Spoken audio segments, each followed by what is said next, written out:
Okay. Nicola Jackman. Who is Nicola Jackman if she's not on stage? Okay, so Nicola Jackman is an actress, a voice artist, and a joy catalyst. I've been pretty much one of those people that knew from a very young age that I was going to be an actress. I nowadays say performing heartist, because I really feel like it's the heart that I always want to be bringing into the work that I do. The biggest core of my work is the joy.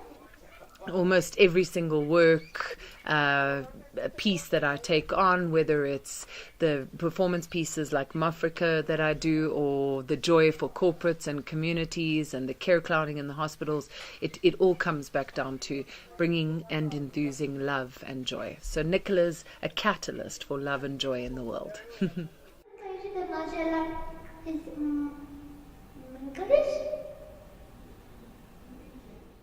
When you walked onto the stage, you had this funny language. Yes. And the different voices. Yes. Tell us about the language. Where does it come from? Okay, so MAfrika is a unique character and a unique story. Although I think a lot of people who have enjoyed storytelling over the years will relate to the ancestral fables that we all know from the past of our planet. And Minxa-dish is the language that MAfrika speaks, because essentially she's from this fantastical land called Min-Kah. And Min-Kah is really this kind of tree land. This, in my imagination, it's this really beautiful land where everything is perfectly beautiful, sparkly, green, and so full of nature in its essence, without the damage of human mess ups. Yeah, so where she comes from is she's journeyed from this land of Min-Kah, and she's come into Africa because she's been told that these people of Africa have got so much love in their hearts, and that's how she learns. You also talk direct to your audience while on stage. Yes. And what I picked up, you try to address the problems, the fear. Yes. Why? How? There's been a common thread with a lot of the work that I've done over the years. I have this really deep set feeling that human beings are stuck because they've been taught fear, and I really think it's taught. I don't believe that when we're born we're born with fear. When I work with children in the hospitals, I always see children in their innocence and their purity. It is love. So we're born with love, and we are love, and then our social system teaches us fear. Unfortunately, we've perpetuated it for a very long time. Both my mom and my dad always say the definition of insanity is doing the same thing over and over again and expecting different results. Well, when I look at the history of this planet, we've been doing fear. That's what we've been doing over and over again. So I like to enthuse that into my performing heart pieces, because I want people to understand that it's our choice. Once we become conscious that fear is actually, for most of us, an unconscious choice, then we can consciously go, okay, I'm letting go of fear and I'm choosing love. Then also, from your own perspective, what would you say are some of the reasons or factors that bring or increase negativeness among people, or fear between ourselves and in our midst? Well, I think it's a bit of that kind of which comes first, the chicken or the egg story. Children have been my biggest teachers, because for the past 12 years, I've been dedicated to going into hospitals and really devoted to bringing children love and laughter. And whenever I'm there, I see within the children that the negativity is something that we're creating, first of all, by what we're thinking, and second of all, by what we're speaking. And then our actions just seem to imitate the system the way it is. But what's beautiful is that more and more and more people are waking up to this fact that, fear is not actually of God. Fear is not of our birth creation. Fear is our human construct. And once we can actually own it without judging it, we can evolve past it. We can just let it go. And I think if I nutshelled, where does the negativity come from? Negativity comes from fear. I was always taught fear is fight, flight, freeze. If you look at the fear construct and you know that it's fight, flight, freeze, almost every single one of those negativity moments that we seem to express or have, it's related to one of those. Either my fight, flight, freeze with you, or my fight, flight, freeze that's going on internally. So I think the source of negativity is fear, and the source of joy is love. And you had this nice thing on stage, put it in a bag. Yes. Where does that idea come from? Actually, it's a very special idea. I had a beautiful opportunity in 2007, very close to the birthing time of MAfrika. I was in Mexico City, connecting with a similar care clown organization in Mexico called Risa Terapia, which means joy therapy. And these guys, before they would do their care clowning in the hospitals, they would take all their fear and put it in a bag and throw it away. And so essentially that element, fire, which for me, whenever I look at the sun, I always see, it really is this burning ball of fire. Then I like to think that the elements are there to be able to support us, and fear isn't real. So then surely we can just imagine that we can just throw our fear away. So the bag becomes this construct, a space to be able to throw the fear away into, and then throw it to the sun so it can be burnt up.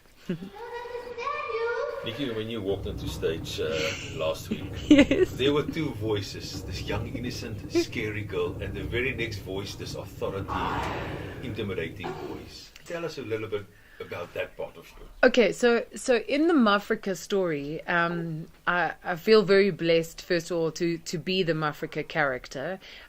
She is a 6-year-old being from this land, this fantastical land, the land of Min-Kah. And she also is able to embody and transform herself into ancestry, and then fire, Kiaka, and then earth, Dadunga, and then air, Afshe, and then water, Fluula. So each one of those characters has a different voice and a different physicality. MAfrika is very, very little and very, very small and only 6. And ancestry is, I am ancestry. And Kiaka is, I am Kiaka. I think that's the one you were referring to that's a bit scary. I think fire is scary a little bit, so it needs to have a bit of fear. And also remember the power of fairy tales in the history of time. Fairy tales were always, they needed us to face our fear. Fairy tales were scary. They needed to have the scary element so that we could actually overcome it. And ultimately, that's the message in MAfrika, is that through the wilders, through earth, air, fire, and water, they learn to overcome their fear, face the namshach, and bring love and joy back. But with the modern technology, the modern media, the social media, yes, fairy tales are fading. Yeah. Is it a loss?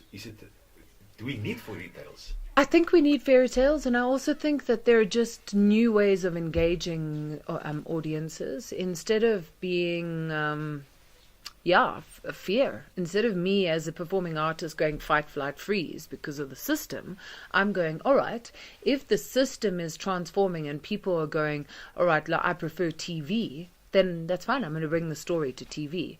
Our latest goal with MAfrika is we are bringing out a children's book, and we're working on an animation idea. So we'll be bringing that whole sort of Min-Kah idea, that story of Min-Kah, and MAfrika obviously being a core element of it, will be an animation someday. We'll be able to look back at this little interview that you're doing, Francois, and say, wow, do you remember that? We were still talking about it. Well, that will happen. It will definitely happen. I think we just have to look past that, the old way of how fairy tales were received and how the new way of fairy tales can be received, and just make sure it happens. What motivates Nicola? Wilders. In the MAfrika story, MAfrika talks about the wilders, that the wilders are the beings that make you say wow for the difference that they make. Wilders inspire me. I've actually just recently come from up north. I was in Katima, Malilo and Oshakati, and we did a couple of shows there as well with hashtag Joy Movement Namibia. And I realized when I was there that the Wilders aren't always a politician or a singer or something. A Wilder could be like this one little girl. There's a social media link you'll be able to see of her, because I've called her #Wilder Katima Malilo. She's a 14-year-old little light whose heart is so open that she just wants people to be able to receive the message that Namibia is. And you know what she says about Namibia? This is a land where we all share everything. And that you ask me what inspires me? That inspires me. When I meet human beings who are bold enough to go, yes, there is challenge and the shift is still in process. It's not shifted yet, but I choose still to have my heart open. And this little girl doesn't even have an active mother in her life. She has a dad who's with the National Defence Force, and her spirit is flying because she knows that if she keeps her heart open, she can make a difference. Nicola, if you had a magic wand in your hand right now and you could change humankind, the world, what would you like to see now? Love and joy back. I would love to be able to. I know that my work will be complete when I can walk into supermarkets and walk down streets in the busiest cities and people notice each other and greet each other and say hi. And people spend less time in front of their TVs and more time with Facebook and not Facebook, and their hearts are open. If I waved a magic wand and I looked into the world in its perfection, I would see human beings being humankind again, both human and kind.